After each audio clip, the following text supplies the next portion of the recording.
পশ্চিমবঙ্গ সরকারের নতুন উদ্যোগ, মহিলাদের জন্য বাসের টিকিট ফ্রি করা হয়েছে। তো দূরপাল্লার বাসের টিকিট বুক করতে গেলে কোন কোন অ্যাপসে কাটবেন? রেড বাস, পেটিএম বাস, আভি বাস, আইআরসিটিসির নিজস্ব ওয়েবসাইট বা ডাব্লিউবিটিসির নিজস্ব ওয়েবসাইট, এসবিএসটিসির নিজস্ব ওয়েবসাইট, মেক মাই ট্রিপ বা যে কোনো বুকিং কাউন্টার থেকেও আপনারা এখন কাটতে পারেন।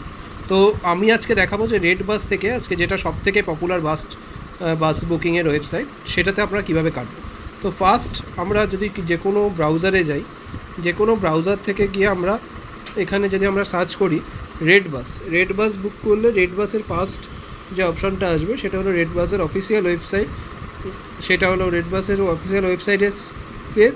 এটাতে ওপেন করলে এরকম একটা ইন্টারফেস আপনার সামনে আসবে। তো সেখানে আপনি ধরুন যে কোনো জায়গা থেকে যাবেন, তো সেটা এখানে সার্চ করবেন যে কোথা থেকে কোথায় যাবেন। আপনি ধরুন যে কলকাতা থেকে এসপ্ল্যানেড, আপনি ধরুন যে কোনো জায়গা থেকে, এখানে আপনি কলকাতা থেকে ধরুন যে কোনো জায়গায় যেতে চাইছেন, বা আমি ধরলাম কলকাতা থেকে যেতে চাইছেন। কলকাতার সব থেকে বড় বাস স্টপ হলো এসপ্ল্যানেড থেকে আপনি ধরুন যেতে চাইছেন হলো দীঘা, বা আপনি যেতে চাইছেন দার্জিলিংয়ের এনজিপি বাস স্ট্যান্ড। তো সেই ডেটটা আপনি এখানে চুজ করবেন, কোন ডেটে যেতে চাইছেন। তো সেখানে চুজ করলেই যতগুলো বাস অপারেটর আছে, তো সেখানে অটোমেটিক্যালি সেই সমস্ত বাস অপারেটরগুলোকে দেখাবে। তো একটু যদি আমরা নিচের দিকে যাই, তো এখানে আমরা দেখতে পারবো যে গভর্নমেন্টের পোর্টালগুলো রয়েছে, কিন্তু WBSTC লেখা আছে free seat for West Bengal women. তো এই যে WB এখানে লেখাই আছে ওয়েস্ট বেঙ্গলের জাস্ট মহিলাদের জন্য বাস টিকিট ফ্রি। কোন কোন জায়গাতে আছে সেটা হলো WBSTC, SBSTC প্লাস WBTC। এই বাসগুলো এখান থেকে দীঘা পর্যন্ত চলে। এবার আপনি সার্চ করে আপনার এখানে কোথা থেকে আপনি যাবেন এবং কোথায় যাবেন এবং কোন ডেটে ট্রাভেল করবেন, এবং এখানে শো বাস, এখানে যে এখন আমি যদি দেখি এখানে 3টে বাস অ্যাভেলেবেল আছে। সেই 3টে বাসের মধ্যে কোনটা কোন টাইমে ছাড়ে এবং সেটাও দেখা যাচ্ছে, এবং ভিউ সিট, এবং সিটে গিয়ে আপনি আপনার পছন্দ মতো সিট, এখানে যেগুলো ফাঁকা থাকবে সেখানে হয়তো পেমেন্ট দেখাচ্ছে। যখন আপনি এখানে পেমেন্ট, আপনি ধরুন এই সিটটা বুক করছেন, তো এটা বুক করার পর এখানে চলে আসবো হলো আপনি দেখাচ্ছে কোন সময় থেকে যাবেন, কোন সময় থেকে কোন সময়, সেটা টাইমটাকে চুজ করার পর প্যাসেঞ্জার ইনফরমেশান দেবেন। প্যাসেঞ্জার ইনফরমেশান এখানে সবথেকে একটা important topic, fill the passenger details. এখানে ফিল দ্য প্যাসেঞ্জার ডিটেলস, এখানে জাস্ট ট্যাপ করলেন, এখানে প্যাসেঞ্জার ডিটেলস চাইবে। প্যাসেঞ্জার ডিটেলস কি? প্যাসেঞ্জার ওয়ানের নাম।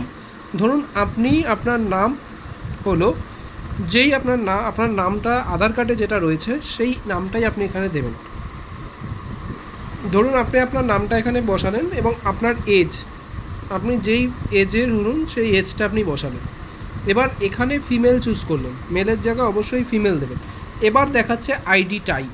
এবার যেহেতু ফ্রি বাসে আপনি যাচ্ছেন, আপনার আইডিটা অবশ্যই ক্যারি করবেন এবং টিকিট কাটার সময় আপনার আইডিটা লাগবে। এবার এতগুলো ID acceptable, Aadhaar card, voter card, driving licence, passport. এবার ধরুন আপনি আধার কার্ড নেবেন, আধার কার্ডটা নিলেন এবং আপনার আধার কার্ড দেওয়ার পরেই আধার কার্ড দিয়ে এখানে কনফার্ম করবেন। কনফার্ম করার পর আপনার আধার কার্ডের যে 4টে নাম্বার আছে, ধরুন 4টে করে যে টোটাল 12টা নাম্বার, তো সেই 12টা নাম্বার এখানে ফিল আপ করবেন। 12টা নাম্বার ফিল আপ করার পরে এখানে আপনি কোথাকার রেসিডেন্স, ওয়েস্ট বেঙ্গল না কোথাকার, ওয়েস্ট বেঙ্গল। তো সেক্ষেত্রে এবার আপনি এখানে কন্টিনিউ করুন। এবার এখানে দেখুন যে আপনার মোবাইল নাম্বার চাইছে। বুকিং করতে গেলে আপনার মোবাইল নাম্বার, আপনার ইমেল আইডি এবং আপনি কোথা দিয়ে থাকেন সেটা আপনার এখানে রেসিডেন্টটা আপনি চুজ করে নিলেন ওয়েস্ট বেঙ্গল। এবার আপনার মোবাইল নাম্বার, ধরুন আপনার যে নিজস্ব মোবাইল নাম্বার, যে নাম্বারে আপনার টিকিটটা যাবে সেই নাম্বারটা আপনার সঙ্গে রাখবেন।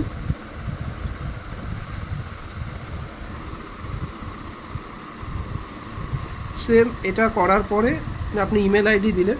এবার এই নিচে যদি যাই কন্টিনিউ বুকিং, তো ভ্যালিড আইডি কার্ড চাইছে। কেন? আমি এখানে যেটা দিয়েছি সেই ওই নামের সঙ্গে এই আইডি কার্ডটা ম্যাচ খাচ্ছে না। আপনার কাছে যে আইডি কার্ড আছে আপনি সেই আইডি কার্ডটা দেবেন, দিয়ে এখানে যখনই প্রসেস করবেন এই 145 অ্যামাউন্টটা জিরো চলে আসবে। তো সেখান থেকে আপনি কন্টিনিউ করলে আপনার টিকিট বুকিংটা কনফার্ম হবে। এইভাবেই আপনি চড়তে পারবেন সরকারি যে কোনো বাস, যেখান থেকে এসি নন এসি আপনি সেই অনুযায়ী চুজ করে নেবেন এবং সুন্দর সফর করতে পারবেন সম্পূর্ণ ফ্রিতে। যদি ভিডিওটা মনে হচ্ছে আপডেটেড মনে হচ্ছে তাহলে অবশ্যই চ্যানেলটা সাবস্ক্রাইব করে পাশে থাকবে।